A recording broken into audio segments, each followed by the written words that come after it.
Good morning, friends. Today we will help you understand the most important theorem, Hahn-Banach theorem for non-linear space.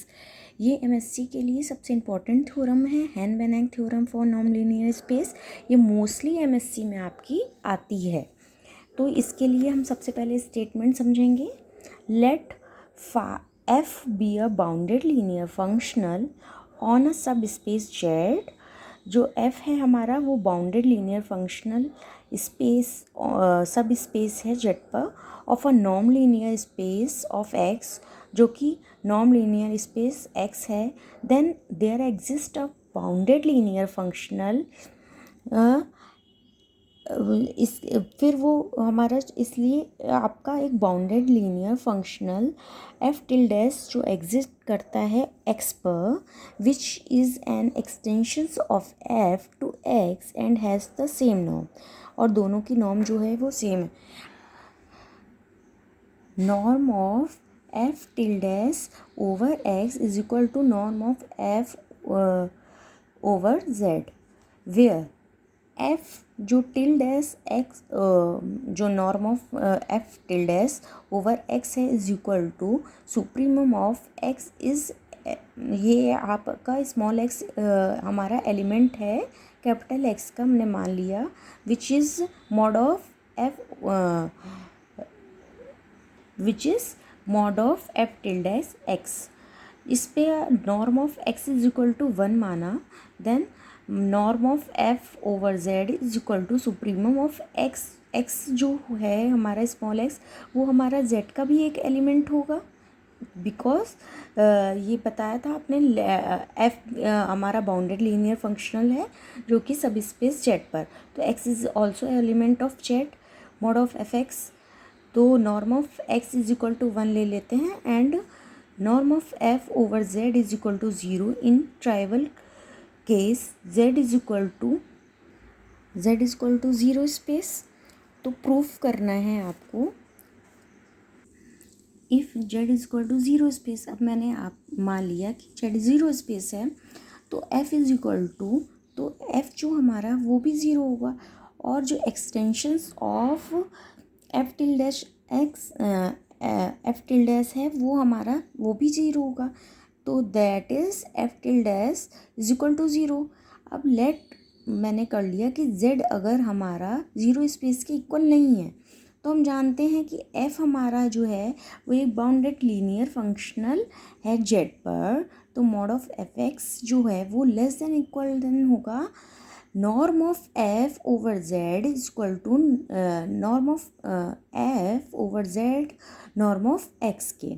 इनको separate कर लेंगे जो कि हमारा एक एलिमेंट है, एक्स जो है हमारा एलिमेंट है जेड का.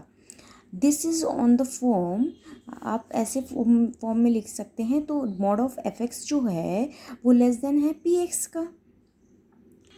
तो आपका जो पी एक्स होगा वो is equal to norm of over F over Z और नॉर्म ऑफ एक्स के. तो ये आपका जो P X plus Y is equal to आपका होता है norm of F over Z norm of X plus Y, where जहाँ पर पी एक्स आपका जो दिया हुआ है, जहाँ पर है P X norm of F over Z norm of X we define. अब हमें एक फंक्शन डिफाइन करना है जो P such that X tends to R by. तो P X is equal to norm of F over आपका Z और norm of X. तो लेट करा एक्स जो एक्स और वाई जो हैं वो element of X and alpha be an any scalar. Then आप कोई भी स्केलर ले सकते हो, अल्फ़ा बीटा गामा जो भी स्केलर ले सकते हो.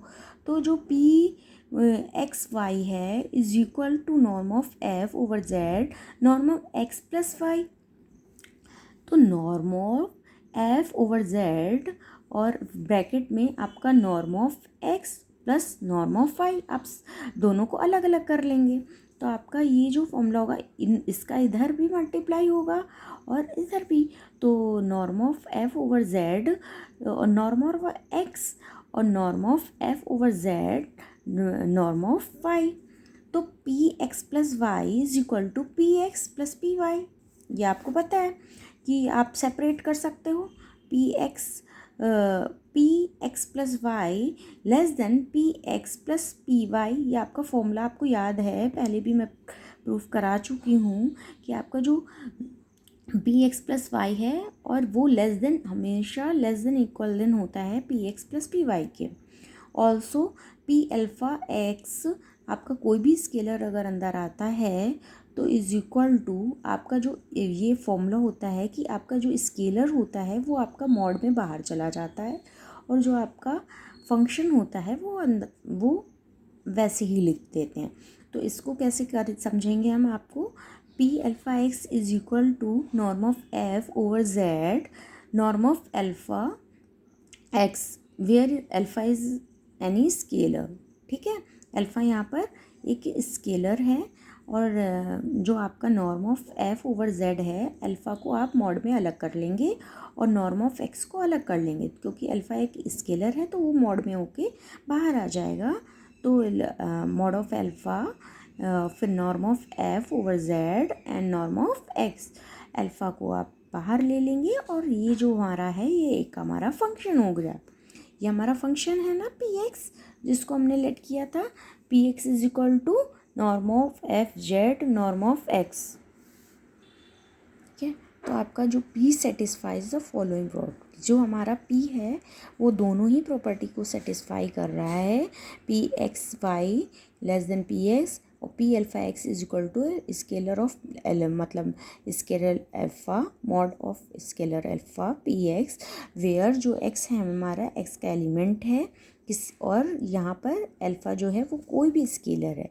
तो आपकी जो प्रीवियस थ्योरम है वो एग्जिट करेगी linear functions F tildes on alpha which an extensions of and satisfies जो आपका mod of F tildes X less than P X is equal to norm of F over Z norm of X for all X is element of x.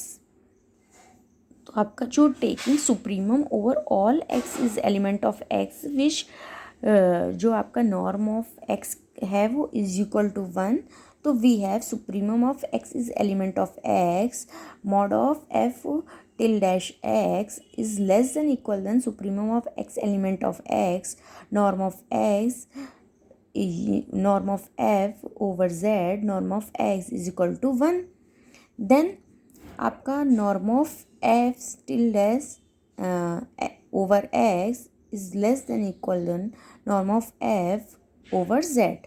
Since आपने इसको एक equation number 1 मान लिया, जो आपकी under extension है वो जो norm can't be decrease we have, हम कह सकते नॉर्म आपकी डिक्रीज नहीं हो सकती, तो इसको आपको ये मतलब ये कम नहीं हो सकती है।